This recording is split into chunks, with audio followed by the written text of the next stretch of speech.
Нарк насыл жана улуттук идеология темасы бүгүнкү түз эфирдин темасы. Урматтуу радио көрөрмандар, урматтуу кыргыз жараны концепциясынын улуттук идеологиянын көрөрмандары. Биз буга чейин ушул темаларды талкуулоодо өзүбүздүн алдыбызга адегенде анын авторлору менен, концепцияны иштеп чыгуучулар менен, окумуштуулар менен, эксперттер менен, илимдин кандидаттары жана докторлор менен, ошондой эле мамлекеттик жана коомдук ишмерлер менен талкуулап келдик. Ошол учурларда көп учурда улуу менен кичи муундун ортосундагы мамиле, ортодогу азыркы пайда болгон деградациялык көз караштар, улуунун милдети эмне, азыркы жаштардын милдети эмне болуш керек деген маселе коюлуп келген.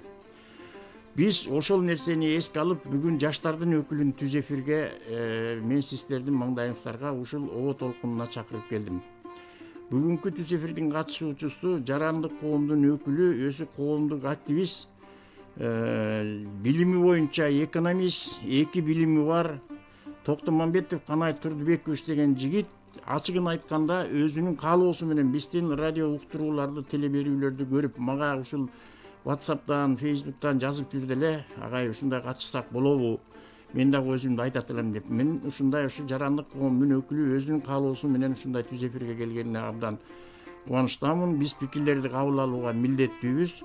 Ошондуктан ушул эфирди биз сиздерге азыр сунуш кылабыз. Тема нарк насыл жана улуттук идеология. Урматтуу радио көрөрмандар жана Facebook'тун көрүүчүлөрү, биз 39-21-90 телефону адаттагы орток байланышты камсыз кылып иштеп жатат. Өзүңүздөрдүн ушул улуттук идеология маселесине тиешелүү сурооңуздарды түз берсеңиздер болот. Биздин эфирдик пультта биздин профессионал режиссер кызыбыз Нуржан Качкынбекова тейлеп жатат, Татьяна Поверина техникалык пультта. Ошондой эле Facebook аркылуу сиздер менен биздин орток байланышты Алтынай Сарбаева камсыз кылып жатат. Ушул чыгармачылык топко алдын ала ыраазычылык билдирип коеюн. Анда Канай Турдубекович, эркин сүйлөшөлү, бизге берилген убакыт 50 мүнөт. Сиз адегенде өзүңүздү тааныштырсаңыз да, менин мындай деген суроом бар. Бул эстетикалык илимдин өкүлдөрү, эми сиз кесибиңиз боюнча экономист экенсиз, айрыкча математиктер, физиктер, химиктер, биологдор, анан мына мамлекеттик чиновниктер, статистикалык кызматтын өкүлдөрү, милициялар, прокуратура, мына ушулар, бул ушу гуманитардык жакка көбүрөөк, улуттук идеологиялык маселелерге көбүрөөк көңүл бөлө беришпейт да. Мен муну 30 жылдан бери байкап жүрөм. Булар баягы өз иштери менен алек, ошондой болгон турбайбы деп коет. Бир улуттук жарандык, бир нарк насилдик сөздөрдү ушул гуманитардык илимдердин, тиги эстетикалык илимдердин өкүлдөрүнүн эптен алышасың да. Сиз кесибиңиз боюнча экономист экенсиз. Жаш, баягы эрудициясы бар жигит катарыма келдиңиз. Сиз экөөбүз азыр тааныштык. Мына таанышканыбызга ушул жарым сааттан ашык убакыт боло элек. Ошондуктан сиз кантип биринчи өзүңүздү тааныштырып берсеңиз, сиз кимсиз, эмнени бүттүңүз эле, сиздин оозуңуз менен угалы. Экинчиси, кантип өзүңүз экономист катары ушул нарк насил темасына, улуттук идеологияга бурулуп калдыңыз? Эмне себеп болду? Кепкесеги сизде. Түз эфирдесиз. Рахмат, саламатсыңар. Биринчиден ошо чакырганыңыздарга, баягы сөз бергениңиздерге чоң рахмат. Эми өзүм жөнүндө айта кетсем, ооба, кесибим экономист да, бирок баягы мен өмүр бою коом таануу илимдерине кызыгып келдим десем болот эле. Деги эле ошо эмне үчүн коом таануу, деги коом таануу биз билген нерсебиздин баары бул коомдун көз карашы менен каралат да. Ошол себептен коом таануу илимдери эң оор илим, эң улуу илим десе да болот. Себеби коом таануу илимдери өзүнүн баарына камтыйт, өзүнө ошол эле гуманитардык илимдери, ошол эле фундаменталдык илимдерди, ала так илимдерди, анын баары уюлуп келип, аягы ошо коомдук илимге келип такалат. Ошол себептен бүгүнкү бизде чоң жетишпегендик, ушу коомдук илимдерге эч көңүл бурулбай калган. Мен ошо коомдук илимдерин изилдеп, жана өзүмдүн YouTube каналымда ушу деги эле илимий көз карашты таркатууга аракет жасап келем бүгүнкү күндө. Ошол нерселерди айтып кетсем жетиштүү болот деп. Ушу коомдук илимдердин ичинен мына бир эки өзүңүз айткан улуттук идеология маселеси сизди эмнеси менен кызыктырды? Эмне үчүн ушул маселеге өзүнчө мындай бир назар салдыңыз да? ооба, идеология жөнүндө айтып кетсек, бүгүнкү күндө деги эле баягы 30 жылдан бери биз идеологияны көптөн бери эле айтып келатабыз, деги биринчи президентибизден баштап, бирок идеология дегенде мен айткым келет эле, идеология эмне? Бул баягы адамдын ишеним жана көз караш, ар кандай идеялардын системасы, тутуму. Демек, идеология жок деп айтыш мүмкүн эмес. Бүгүнкү күндө биздин идеологиябыз бар. Бул 90-жылдан баштап биз кандай акыбалга, кандай өндүрүштүк ыкмага өттүк? Биз базар экономикасына өттүк. Мындайча айтканда дүйнөлүк капиталисттик доорго кирдик. Ошону менен бирге анын экономикасын да кабыл алганга мажбур болдук. Бул нормалдуу нерсе, бул баягы коомдук табигый процесс. Ошентип бүгүн биздин идеологиябыз баягы 3 чоң идеологиянын бири, мындайча айтканда, либерализм идеологиясы. Либерализм идеологиясы деген эмне? Бул өзүнүн таануу тутумунда, философиясында бул постмодерн философиясына кайрылат. Ошентип постмодерн философиясы, квантовый релятивизм, жанакы бүгүнкү абдан мода болуп аткан эксперимент с двумя щелями, тиги байкоочу өзүнүн көңүлү менен электрондун толкундук касиетин бузуп, ага корпускуляrdык касиет берип атат. Ошону менен бирге биз өзүбүздүн мындайча айтканда көңүл буруубуз менен, каалообуз менен визуализация кылып дүйнөнү өзгөртүп калабыз деген тыянактарды чыгарып атышат. Ошол эле постмодерндин тиги эмесин карайлы, плюрализмди карайлы. Мына бүгүнкү күндө плюрализм үстөмдүк кылып келет. Бул эмне деп? Бул баарыныкы туура, баарыныкы чын, сеники да чын, меники да чын деген сөз. Ошентип бүгүнкү күндө биздин коомдо басмачыларды мына биздин патриоттор болчу деп атабыз. Ошону менен бирге Жусуп Абдрахмановду мыкты адам деп атабыз. Иш жүзүндө алар каршылашып келишкен. Бирок буга бир ачык тыянак чыгарып айтабыз. Кыскасы, бүгүнкү биздин идеологиябыз толугу биздин болуп аткан коомдогу ошо сиз айткан деградация, келишпестик, түшүнбөстүктөрдүн баарын жаратып аткан идеология бул албетте либерализм идеологиясы. Себеби анын түпкү тамырында постмодерн философиясы жатат. А постмодерн философиясын айтып кетсек, биз билебиз, ал ушу 3000 жыл бою адамзат топтоп келаткан философия илиминин, башкача айтканда, ойлонуу маданиятын бузган, мындайча айтканда объект, субъект, бинардык критикалык системаны жокко чыгарган. Мисалы ошол эле экзистенциализмди карасак, ал айтат, адам кайда болсо ошол чындык деп чыгат. Эми ушундай акыбалда коомдун ичинде албетте ыдыроо болот, коомдун ичинде албетте түшүнүксүз нерселер болот. Ошол себептен бизде идеология бар. Бирок ушун менен бирге бизде коомдо кандай процесс жүрүп атат? Биз кыргыз, мен азыр этнос, кыргыз этносун айтып атам. Биз көчмөндөн чыккан элбиз. Көчмөнчүлүк деген эмне? Көчмөнчүлүк дегенде бул Канатырбек, ушуга чейин мен бир суроо берип калайын. Биринчиден мен сизге аябай ыраазы болдум азыр айткан сөздөрүңүзгө. Бул биз идеологиялардын чалкеш заманына келдик. Сиз абдан жакшы айттыңыз. Биз бирдиктүү 70 жыл бою жашаган советтик идеологиянын ичинен чыгып туруп, өзүңүз айткандай либерализмге келип такалдык, хаоска келип такалдык. Бир жагында капитализм турат, мурунку аң сесинде советтик идеология турат. Капитализмге келгенден кийин биз акчанын кулу болдук, акчага өттүк, аң сесин материалдык жакка ооду. Сенин руханий нерсең экинчи жакта калды. Баягы галстугун таңган, папканы көтөргөн интеллигенция вакуумда калып калды. Өзүңүздүн башыңыздан өткөн мына интеллигенциянын өкүлүсү, туурабы? Ошол учурда биз руханий дүйнөнү ойлогон жокпуз, улуттук идеологияны ойлогон жокпуз. Бирок сиз айткандай, сиз баса белгилеп айтып атпайсызбы? Улуттук идеология бар деп. Бар. Бирок кандай улуттук идеология бар? Сиз айтып атасыз, мына постмодерлик. Постмодерлик өзүнүн баягы көз карашын адамзатка таңуулап келген. Сиз айткандай, анын объектиси адам. Адам бар жерде чындык болот. Адамдын өзүнүн гана аң сесиминдеги, мээсиндеги кандай көз карашта болсо ошол идеология жашаш керек депчи. А мен сизге каршы айтып атам. Ошол адамдын мээсинде жашаган идеологияны биз бир калыпка салышыбыз керек да. Бир системага салышыбыз керек да. Сиз айткандай мына капитализмдик коомдо жашайбыз атабыз десең, кээ бирөөлөр секирип келип жүрүштү, үч жерде студияга келип, жок. Биз эми капитализмге кирип кете элекпиз ба? Биз өзүбүз кыргызбыз да. Биздин кыргыздын менталитети бар да, биздин өзүбүздүн формулабыз бар да. Акаев айтпады беле, биз тиги башка модернизацияларды туурабайбыз деп, биздин өзүбүз жашаган, өзүбүздүн формалдык, социалдык, экономикалык, стратегиялык жолубуз болушубуз керек депчи. Каалайбызбы, каалабайбызбы, кечирип коюңуз, биз капитализмге кирдик. Капитализмдин учурунда адамгерчиликтен акча өйдөрөөк туруп алып бизге диктовать этип атат. Ошол учурда жанагы сиз айтып аткан постмодерндик идеологияны биздин Кыргыздын сиз айтып аткан азыр сиз көчмөндөргө кирип баратканда мен эптеп токтотуп калдым. Ошол көчмөндөрдүн биздин ада салтыбыздан манастан бери келаткан улутубуздун канын, жанын, адеп аклагын, болгон санжырасын, таржымалын баарын боюна сиңирип келаткан идеологиябызды канткенде азыр таразалап бир багытка салабыз. Каке ушу деп ушундай болуп атат. Мына сен жаштардын өкүлүсүң. Сага рахмат. Ушу жаштардын атынан биринчи болуп ушундай ой бөлүшүп атасың да. Азыр жаштарды көбүн айтсаң, байке койчу, кай жерде акчасы көбүрөөк күмүш бар бекен, ошону айтып берчи, мен ошол жака барайын деп атат да. Кепсиз да. Ооба, эми бизде биздин көчмөндөргө чейин жетпей туралы. Ушуга чейинки ситуацияны талкуулайчы. Сиз жакшы баштадыңыз постмодерндиктен. Либерализмден келдик. Улуттук идеологияга келип такалдык. Бүгүнкү рыноктук экономиканын шартында жашап атабыз. Фармациянын аты ушул базар экономикасы. Не кылабыз?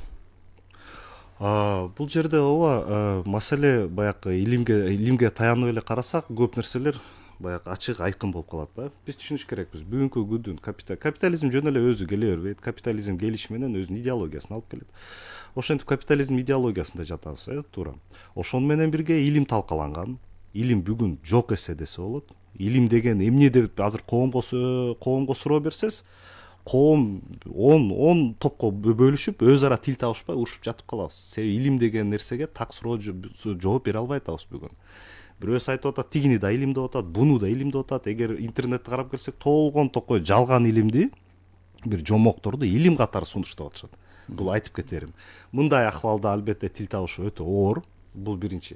Эгер жөн эле илимге таянсак, өтө жөнөкөй болот да, баягы биздин баягы азыркы мына нарк насил деп атабыз. Нарк насил деген эмне? Бул ошо баягы байыркы көчмөн элдин кандайдыр бир этикалык нормативи.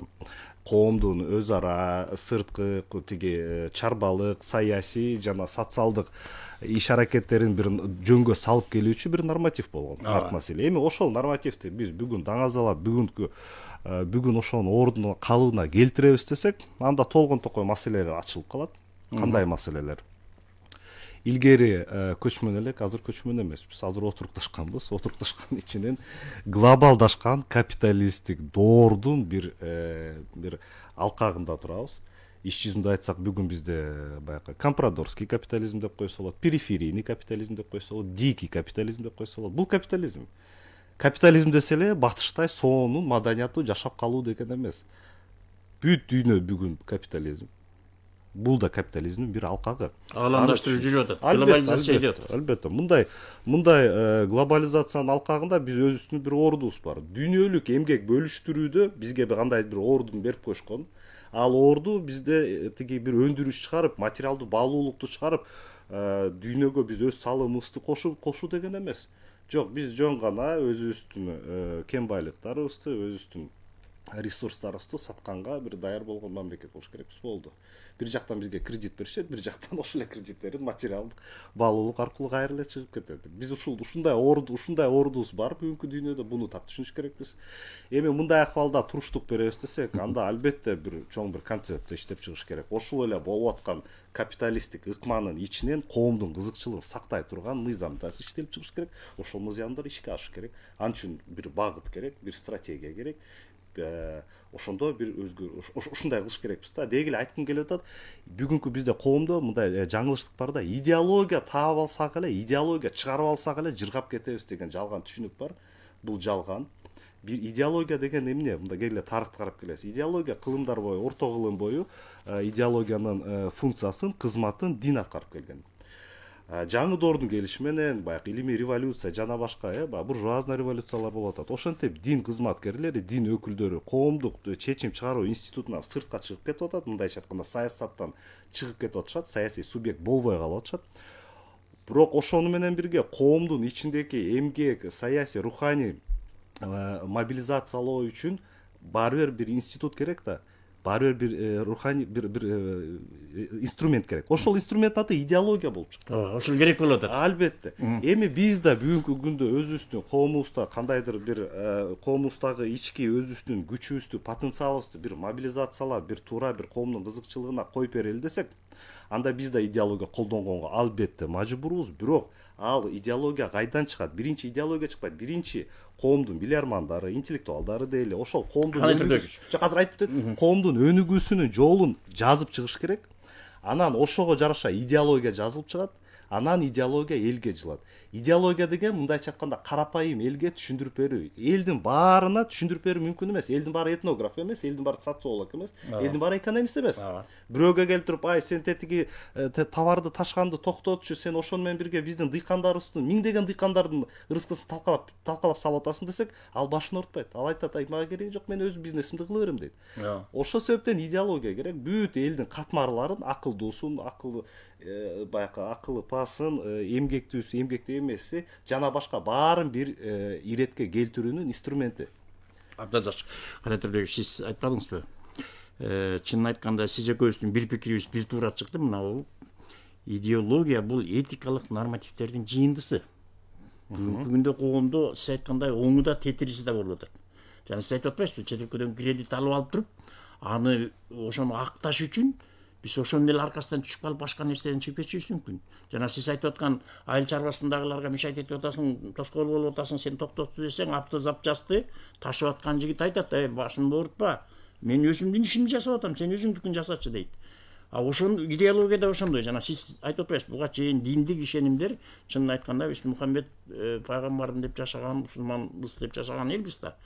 Бүгүнкү күндө ошол диндин өзүндө канчалаган жана агымдар чыгып атат.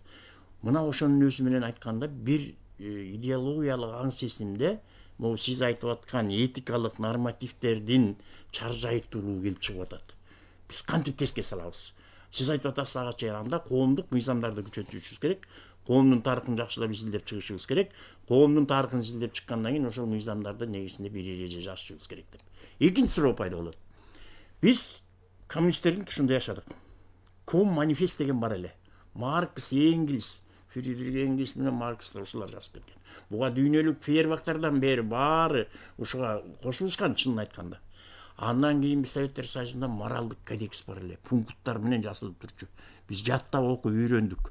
Эгерки азыркы учурда кыргыздын менталитети бар да, сиз айтып аткандай, көчмөндөрдүн учурунда эч бир мыйзамы жок жазылган, эч кандай кагазга түшпөгөн, эч кандай мамлекеттик прокуратуралык, милициялык деген структураны билбеген, бирок ал милдеттүү түрдө аткарууга туура келген мыйзамдар бар эле. Улууну кичүү сыйлаган.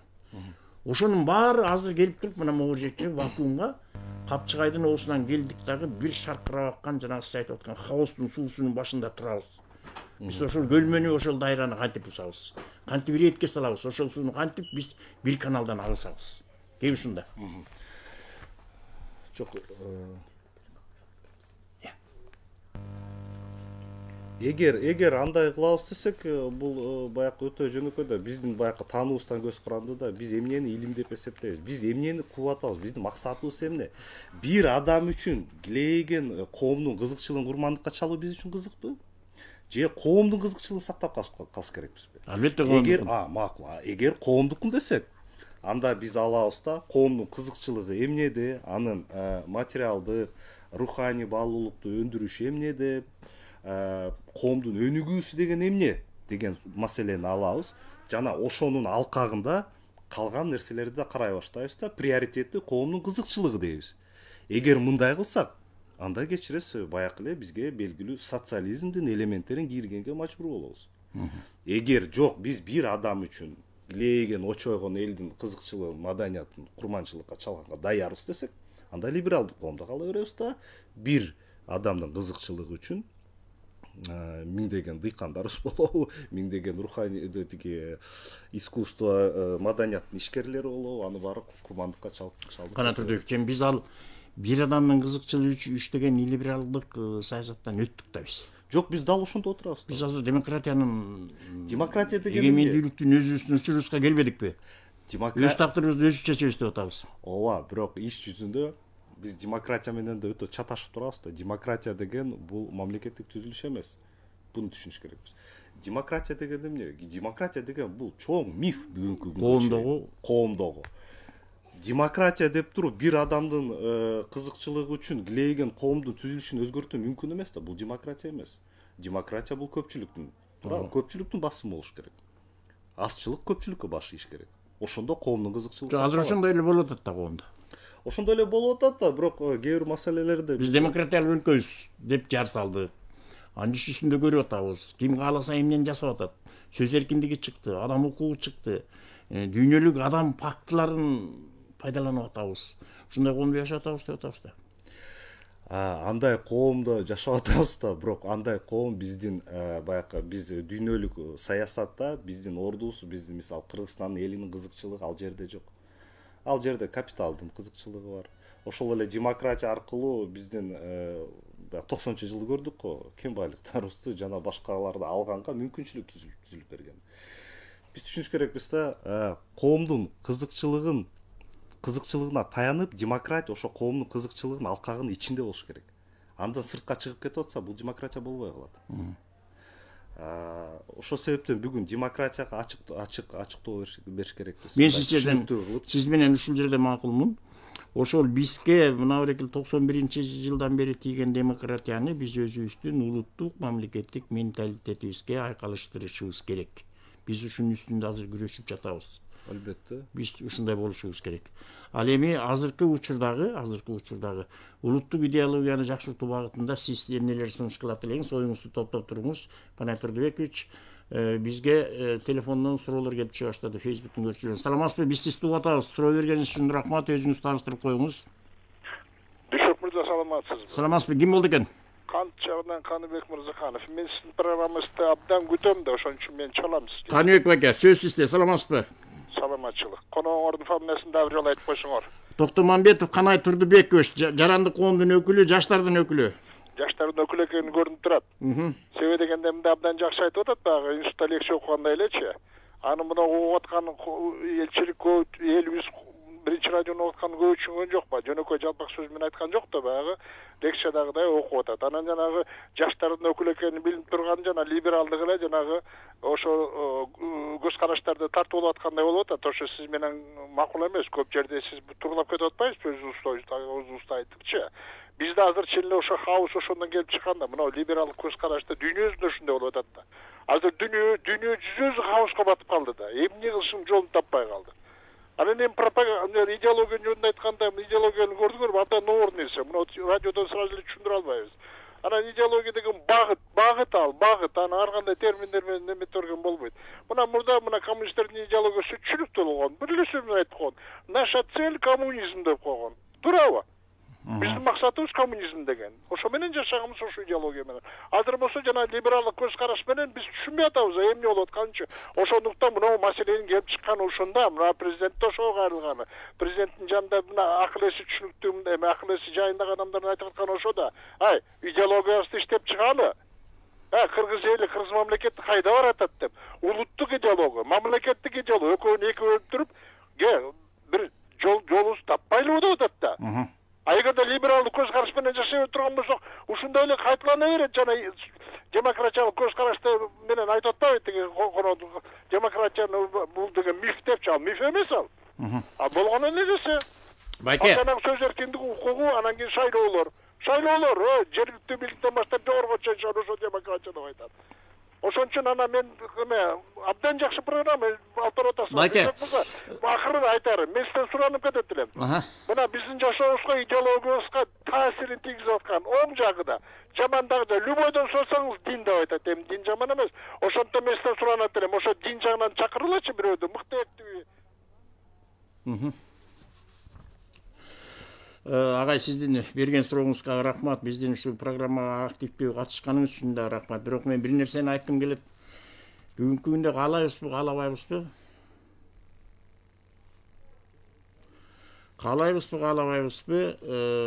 Баягы орусча айтканда плюрализм мнений деп коет го, пикирлердин ар түрдүүлүгүн биз кабыл алышыбыз керек. Айтчы мага кулакка